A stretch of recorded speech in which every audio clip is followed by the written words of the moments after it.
Hi everyone, welcome to my YouTube channel. In this particular video, we will be doing end-to-end project again. In this video, we will be covering two things: Azure ML and Azure Databricks, and we will be covering how to integrate both things, how to send alerts, different types of stuff, kind of end-to-end pipeline from data ingestion, data visualization, machine learning, and alerting. But before we jump into the technical aspect of the project, let's understand what exactly the problem we are solving here, right? So, in very simple terms, we have a fictional company called Trey Research, right? So this company work with car manufacturers, and it kind of use AI to automate tasks which are repetitive, which are time intensive, which takes a lot of time. Right now this company is working on two problems. The first problem is it is working to identify the parts, right, the car parts which are non-compliant. If the part is non-compliant, it will send alert on the dashboard of the car to the driver, right? The second problem it is working on is on battery failure. So if they identify the battery is failing in next 30 days, they will send alert again, right? So these are two problems. Sounds very simple, right? But the problem here is how they gonna be predicting the battery failure, how they will identify the part is non-compliant. So if the data is, for example, the compliance data is in plain text, right?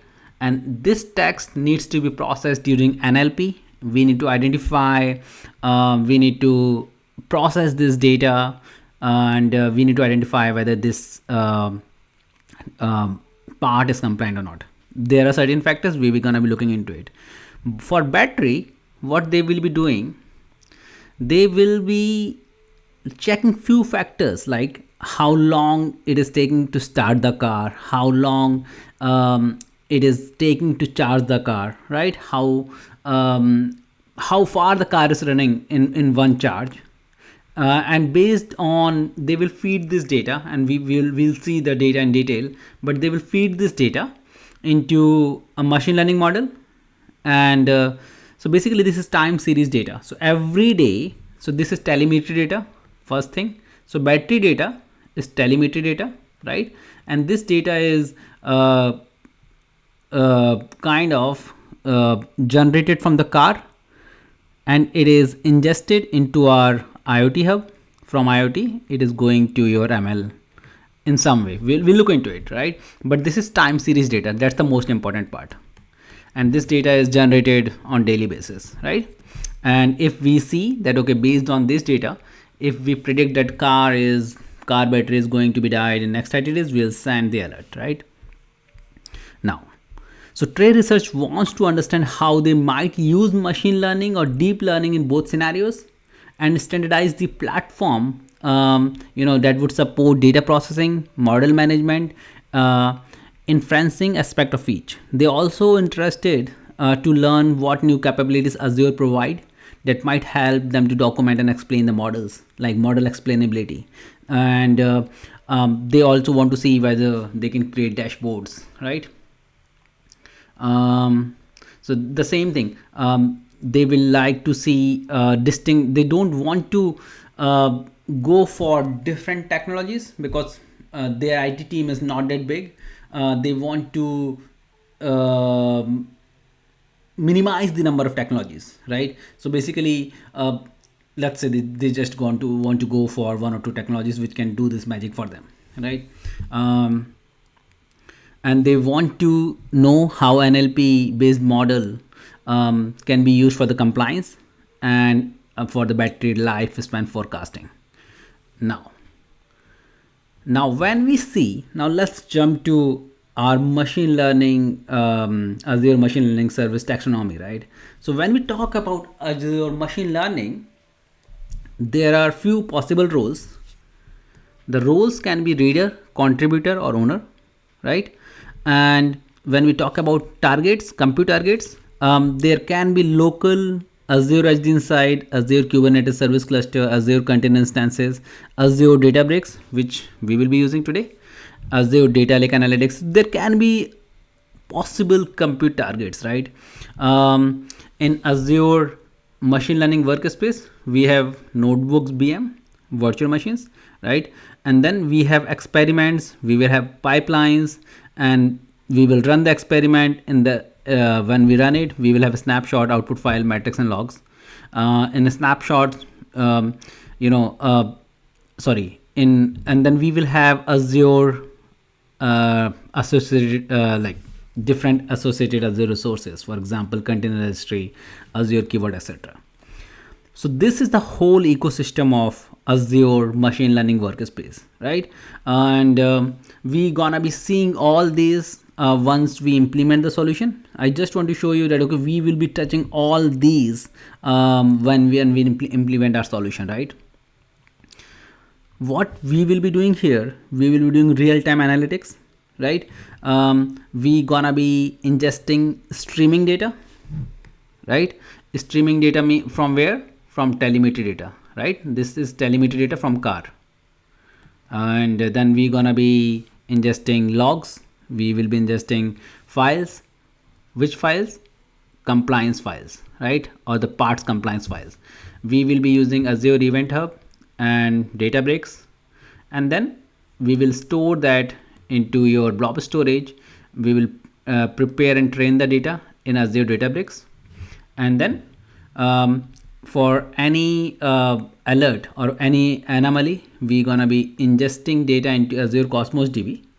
And whenever we ingest the data, what we will be doing, we will be watching Azure Cosmos DB. If any new row is ingested in Cosmos DB, we're gonna be sending the alert. Simple. So this is the mechanism, right?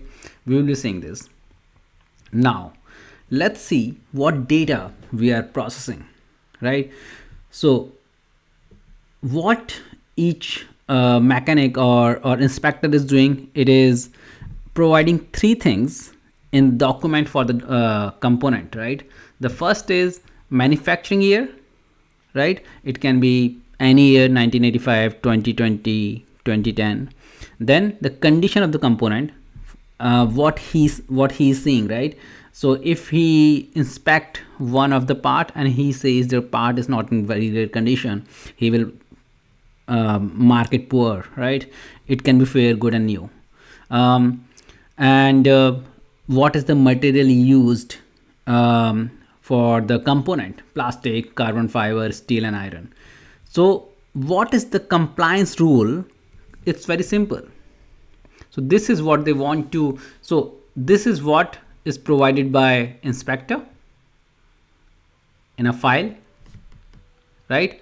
Now, how do we know? Let's say he wrote 2010, the condition is fair and the material is steel. How do we know whether this is compliant or not? So there's a simple rule. Any component manufactured before 1995, or it is in fair or poor condition, or if it is made of plastic or iron, it is out of compliance. So let's see this row. 2010, so this is compliant. It is in fair condition, so since it isn't fair, it is non-compliant, right? So if any of these condition matches, it's gonna be non-compliant. Let's see another example. Manufactured in 1985, made of steel, in fair condition. 1985, right? So this is before 1995. It is made of steel, that is okay, but it's in fair condition. So it means it's not in good or new. So that's why it's non-compliant. Let's see the second example. It is good condition, carbon fiber, component manufactured in 2010. 2010, year condition is satisfied. Carbon fiber, it's not made up of iron and plastic. This is satisfied. It's in good condition. So it's compliant. One thing which we are seeing here, that any inspector can write these details in any way. For example, I can write component is in good condition, right?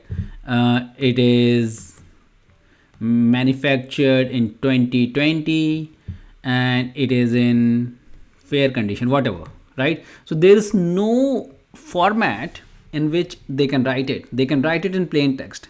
So we need to process this plain text using NLP in Azure machine learning, and then we need to identify the keywords, and based on those keywords we need to train our model, right?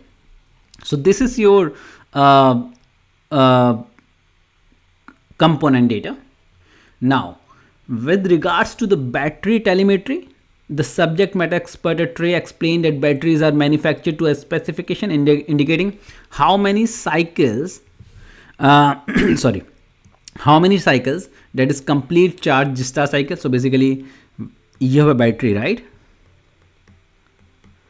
So one cycle means once you charge it full 100% and it got discharged. So this is your one cycle. How many cycle has been done in this battery? And they can handle before the performance start to degrade. So how many cycles battery can handle before the performance starts to degrade, which indicates a good point to suggest replacing a battery. Effectively, daily cycle consumed is like a clock counting of towards the battery rated life cycle, approximating the battery lifespan. Simple, right? So if you have a car and you have charged, like number of cycles are 365, in very simple terms this battery is 365 days old, right? In their solution, they can collect the telemetry from a car on daily basis, collecting data about the duration of trips of the car during the previous day. For their prototype, they have provided the historical data of the batteries. They have reached their replacement point. For example, we have date here, right? So let's say we have 1st of January, 2nd of January, 3rd of January, 4th of January, 5th of January, right? Then we have the battery ID. Then we have battery age. So we are increasing it by every day, right? So on, let's say it's a new battery on 1st of January, the battery is 0. Number of trips it is doing every day, and daily trip duration, daily cycle used, lifetime cycle used, and battery rated cycle. So basically now we need to predict on these values how much battery life is remaining, and if this battery life is less than 30 days, then we're going to be sending the alert, right? So again, this is time series data, and we need to forecast this data. We need to forecast, we need to create a forecast model, a forecast machine learning model based on this data, right? Now let's see how the preferred solution looks like. So let's maximize it a bit. Okay. So now we have a car. Sorry. Okay. So we have a car here. This car is sending us daily trip report. We will be ingesting this trip report using your IoT, right? We will be sending this to your Azure Blob Storage, and from Blob Storage, we will be training a model using PyTorch and Keras, using historical data here. And then basically this train model, we will be training a model in Azure Databricks, and then we will be track runs and register model in Azure machine learning workspace, right? And the cool thing is we have an existing data store which has a labeled data. Label data means we already have label data in which we have predicted based on those 5-6 parameters the life of the battery, 30, 35, 45. So we already know if this based on the life cycle, battery charging cycle, number of days remaining. So we will be predicting it, and we know we have this label data. So what we are doing, we have historical data, we have label data, we are using this data to train the model, right? And then what we are doing here, We are tracking the runs and registering model in Azure machine learning workspace, and we will be using stream data processing, right? So we already now we have the trained model here.